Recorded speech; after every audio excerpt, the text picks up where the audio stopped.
삼국지를 잘 모르는 분들도 관도대전이라는 이름은 한 번쯤 들어보셨을 수 있습니다. 하지만 많은 분들에겐 이 전투가 그냥 조조가 이긴 큰 싸움 정도로만 남아있을 때가 많습니다. 원소와 조조가 붙었고 원래는 원소 쪽이 더 강해 보였는데 결국 조조가 이겼다. 대체로 이 정도로만 기억됩니다. 그런데 사실 관도대전은 단순히 큰 전투 하나가 아닙니다. 오히려 이 전투는 조조라는 인물이 왜 끝내 삼국지의 중심으로 올라설 수 있었는지, 그리고 왜 좋은 조건보다 더 중요한 것이 결단과 운영과 집중력인지를 가장 선명하게 보여주는 사건입니다. 즉, 관도대전은 조조가 한 번 이긴 싸움이 아니라 조조의 운명 자체를 바꾼 전환점에 가깝습니다. 오늘은 이 이야기를 해보겠습니다. 관도대전은 왜 조조의 운명을 바꿨을까? 이 질문을 이해하려면 먼저 당시의 판을 정확히 봐야 합니다.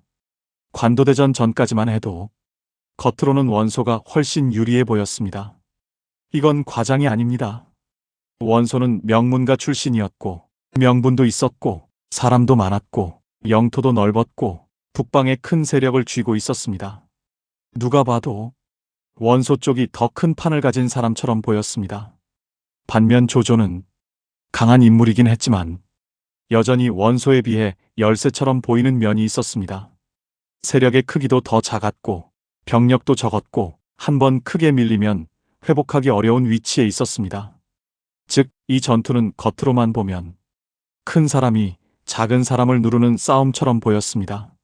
그런데 결과는 반대로 갑니다. 여기서 삼국지는 아주 냉정한 사실 하나를 보여줍니다. 많이 가진 사람이 반드시 이기지는 않는다는 것.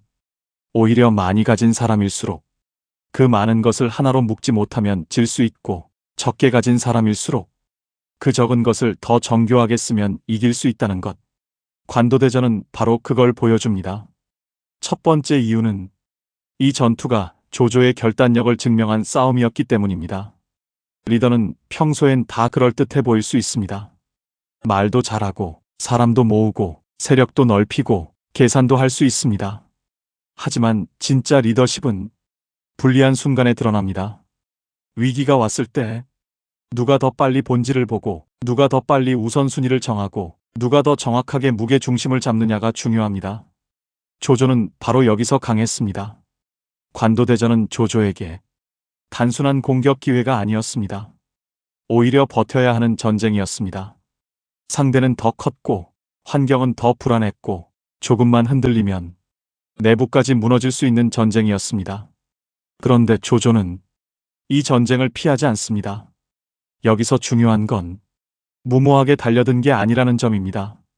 조조는 위험을 몰라서 싸운 것이 아니라 이 싸움을 피하면 앞으로 더 불리해진다는 걸 알았기 때문에 붙은 것입니다.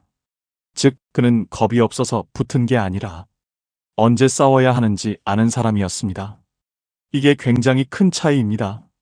큰 리더는 늘 공격적인 사람이 아닙니다.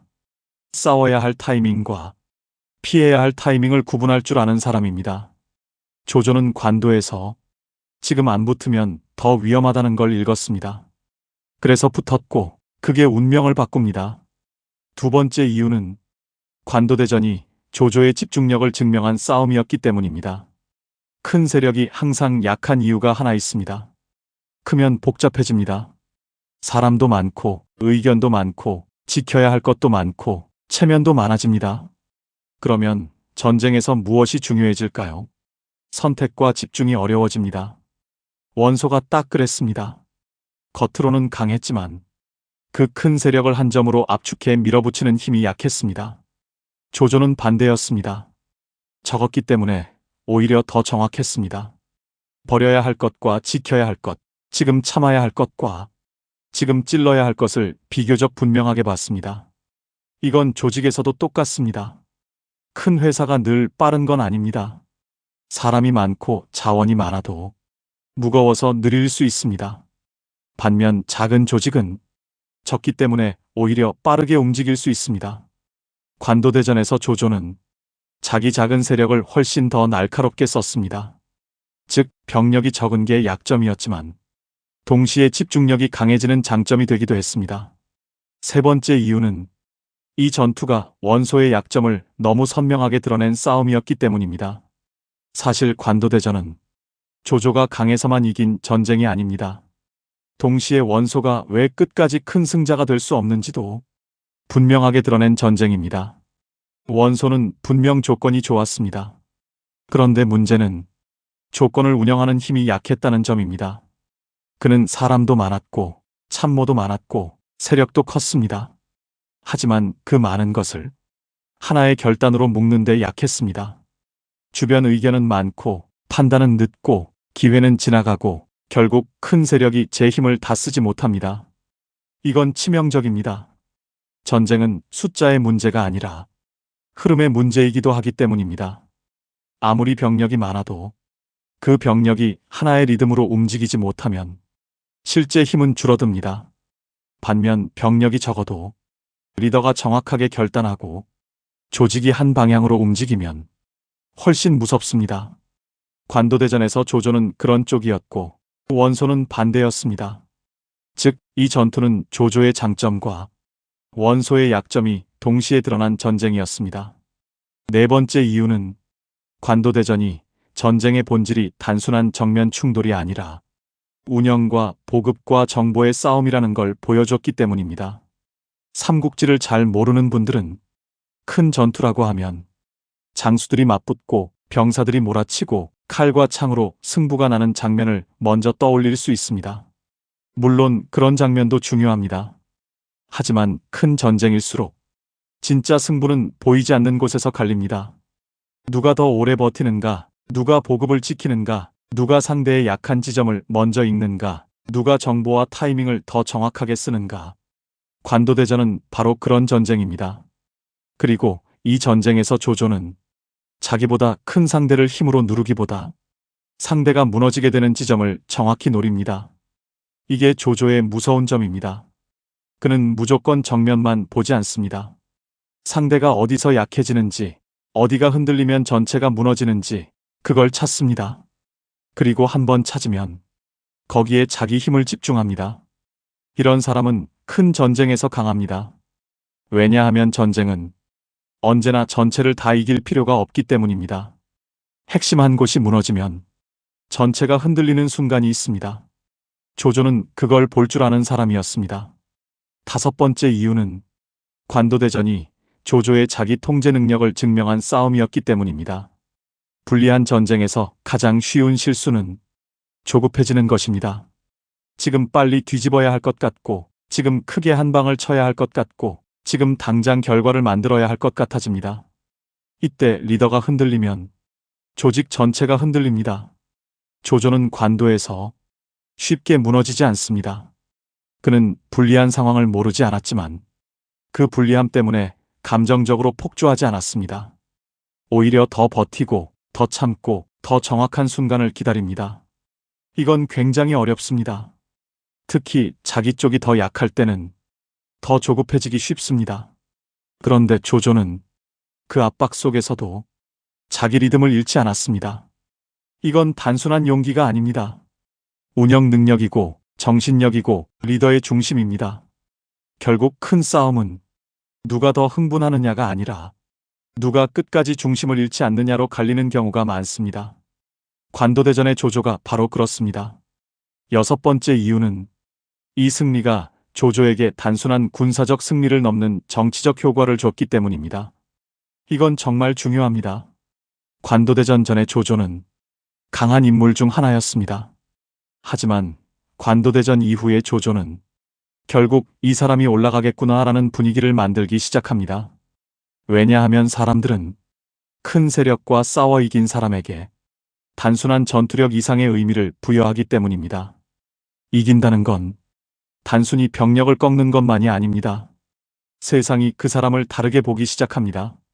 원래는 원소가 더 중심처럼 보였을지 몰라도 관도대전 이후에는 조조가 더 중심으로 보이기 시작합니다. 이건 엄청난 변화입니다. 정치는 언제나 인식의 싸움이기도 하기 때문입니다.